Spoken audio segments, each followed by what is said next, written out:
الحمد لله رب العالمين والعاقبة للمتقين، الصلاة والسلام على أشرف الأنبياء والمرسلين وعلى آله الطيبين الطاهرين الهادين وأصحابه الأكرمين أجمعين.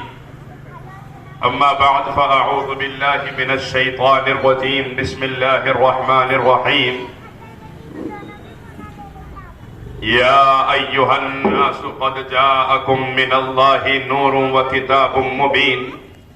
وقال الله سبحانه وتعالى يا أيها الذين آمنوا اتقوا الله وكونوا مع الصادقين. صدق الله العظيم والحمد لله رب العالمين.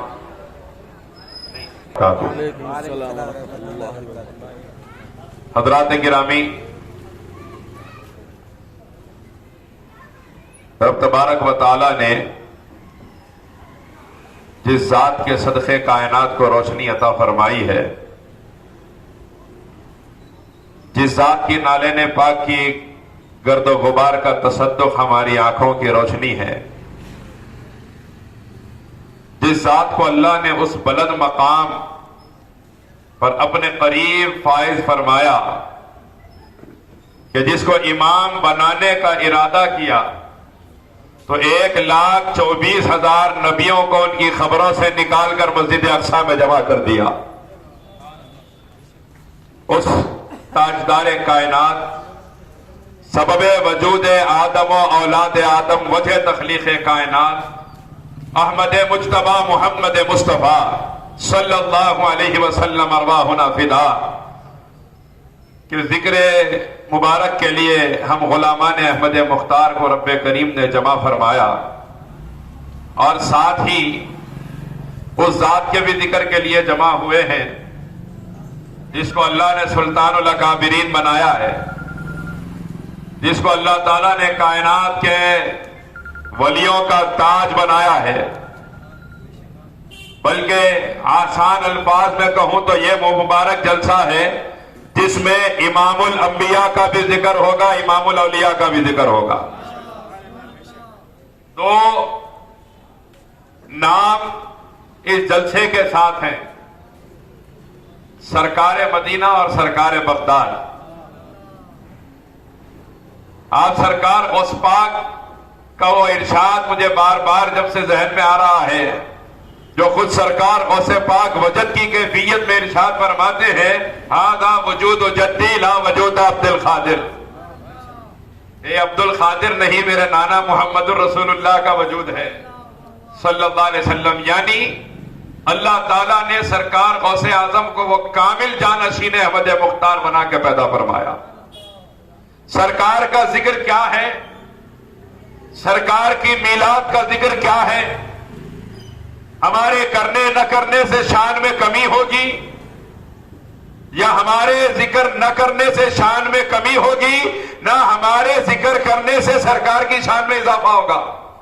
ایسا ہرگز نہیں ہے. بلکہ حقیقت یہ ہے ہم ذکر مصطفیٰ اس لیے کرتے ہیں کیونکہ جو اللہ کے محبوب کا ذکر کرتا ہے اللہ اس کی شان میں اضافہ فرما دیتا ہے. جو محبوب کردگار کا ذکر سنتا ہے اللہ اس کی عزت میں اضافہ فرما دیتا ہے. ہم غلام یہاں بیٹھے ہیں تاکہ احمد مختار کا صدقے سے اپنی جھولیوں کو بھر کر جائیں، اور دوسری طرف تاجدار مدینہ کے وہ جانشین سرکار غوث اعظم جن کا ذکر صرف میرالم منڈی میں نہیں ہے، جن کا ذکر صرف حیدرآباد یا ہندوستان یا دنیا میں نہیں ہے. غوث اعظم اس ذات کا نام ہے جس کا ذکر عالم ارواح سے لے کر عالم برزخ تک ہوتا رہتا ہے، جس ذات کا ذکر ہر جگہ موجود ہے. انشاءاللہ آگے عرض کروں گا کہاں موجود ہے. حضرت سیف دکن قبلہ موجود ہے. وہ بارہا ایک سوال کرتا ہوں، کتاب کا نام یاد نہیں رہتا، اب یاد ہے انشاءاللہ عرض کروں گا اس کتاب کے حوالے سے. حضرات گرامی، تاجدار کائنات صلی اللہ علیہ وسلم، اللہ تبارک و تعالیٰ نے سرکار مدینہ کو ہمارا مقصد حیات بنایا. اللہ فرماتا ہے کہ انسان کیوں پیدا کیا گیا. یہ جو لائٹ لگی ہے اس کے پیدا کرنے کا، اس کے بنانے کا جو مقصد ہے وہ روشنی دینا ہے.